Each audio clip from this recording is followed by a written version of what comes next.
right, so had a number of comments on the heater install, and a couple of things that this is again now from the other side of what most of the other video was from, basically filming from over on this side, looking that way.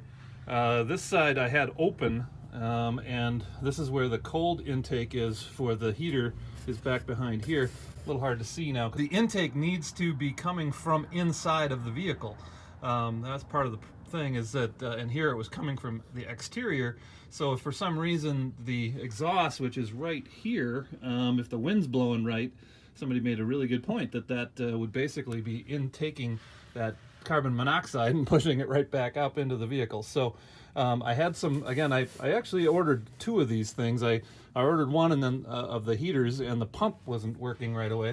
Can you see anything here? And but so that's where I had some extra parts here, including some more of this tubing. So what I did was I cut a piece of plywood to cover the end of my box unit here. A little hard to see again because I used some Flex Seal to seal it all up here. But I put a piece of plywood on, cut a hole exactly the size of the pipe here, and fed it through. So that's where the cold, the air supply for the heater will come from. And instead of having it coming from the exterior, I basically, again, this is right behind the steps, so I don't know if it's a little hard to see here, but I basically attached it. This stuff's the same size as dryer vent. It's 3-inch pipe or tubing. So I got a 3-inch elbow like you would use in HVAC, and ran it up here, and I'll show you in a sec what I did. I fed it through the side of the stair up here, so it's going to be drawing air from inside the bus instead.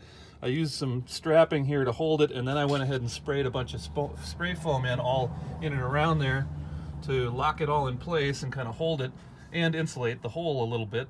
And I'll show you here what I did up above. So this is where I put the air intake here. Again, I'll back up a little. You can see this is as you enter the bus. This was just the tiniest area I could get to, and at just the right size here. So that's the elbow running down. So now as the heater's working up here inside of the bus, it'll be drawing that cool air that's down towards the ground. As it drops down, it'll be pulling it down in through here, and then heating it right back up and shooting it up through in the heater over there. And the round covers that come with these things didn't fit because of the way I had to squeeze it into the corner here. So I had to make a custom little cover. So what I did was I got an electrical cover plate that has this pre-cut hole in it.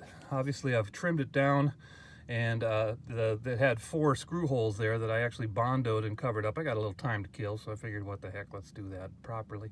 But basically that's gonna fit right down underneath here. Whoop. Like so. Still gotta kind of custom fit it. And then these are the soffit vents that you can get at Home Depot also for about $1.50. They're meant to go up in the soffit on a house, but they just happen to be the exact size as that little hole that was already in the plastic there. So basically I'm just gonna have I'm gonna put a little piece of screen on the back of it too, just to make sure nothing small can get through. Mount that all in there. I'm gonna spray paint it all black so it blends right in. And we'll have our nice little cold air return right where it belongs. All right, so this is what I finished it up with. We got some black paint on it, and just glued it in there, so that's why it's a little shiny right now, but that piece. And secured the rest of it with some nice self-tapping screws.